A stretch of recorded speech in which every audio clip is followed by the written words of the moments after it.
This is Scott the Fix-It Guy. Today we're doing the cleaning of a Bosch condensation dryer. This has a couple of different filters that can get clogged, and then oftentimes the machine won't start. So this is the regular filter, and this is where the filter goes in the housing. And then it also has another filter called the condensation filter down below. We're going to be cleaning both of these. So I'm going to move these blue panels out of the way, pull out the front piece and then the condensation filter by the handle and pull it out. And I notice there's a lot of water in here, so there may be a problem with the hose that leaves the dryer being clogged.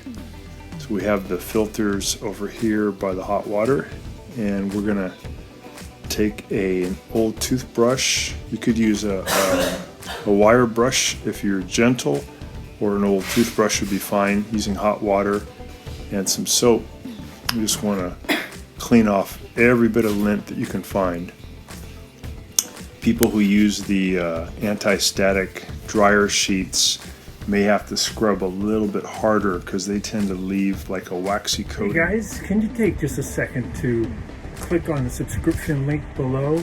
It really helps our channel, and also the bell notification, so every time we make a new video we can send it right to you. We make a new video about once every week. Really appreciate that, and if you give us a thumbs up, it'd be great. Thank you. On the filter, Bosch dryers are very temperamental about this part of the filter assembly.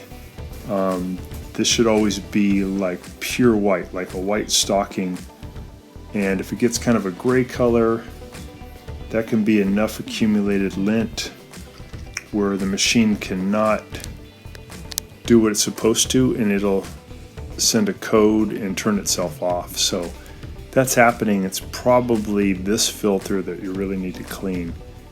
And again, use hot water, and you can use some liquid dishwasher soap and a brush and just clean every surface that you can.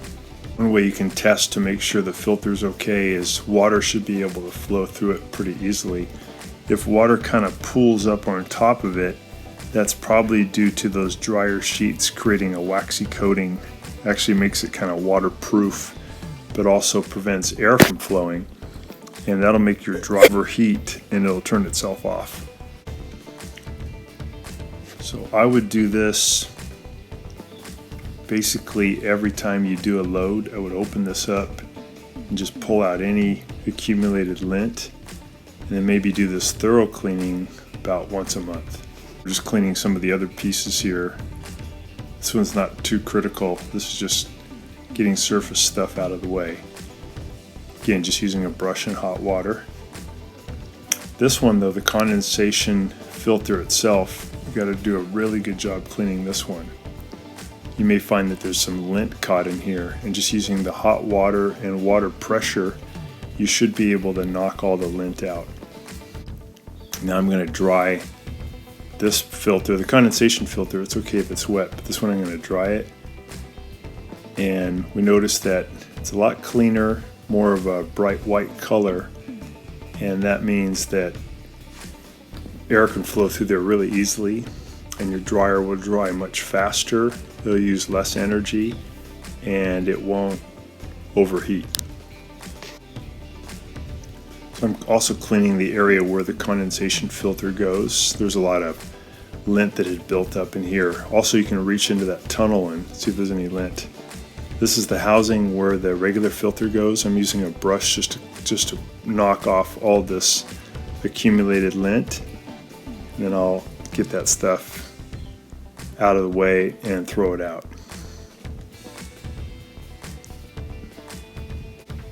So now we're just putting the filters back. This is the regular filter. This is the one you want to clean basically every load. There's the nice clean well for the condensation filter. We push that in as far as it'll go. The handle should be on the bottom, and the handle fits into this piece. Pushes in as far as it'll go, and then you turn the little blue levers to lock it in. Shut the door, And that should do it. Just gonna give it a little test. So it's running good. One last thing we're gonna do is pull the tube that allows water to drain out the back of the dryer, and we're going to just blow through it really hard to make sure that water or the air can flow through it. And if it can't flow, you got to make sure you unplug it. In this case, when it blew through it, I could hear water gurgling over by the sump, so I know air can flow through, so I know water can flow through, and that's important so it can drain. Thanks so much for watching our video. Please leave any comments or questions in the comment section below. We really appreciate that. We have a really nice video coming up for you right here that I think you'll enjoy, very similar dealing with appliance repair. So thanks again for watching our video.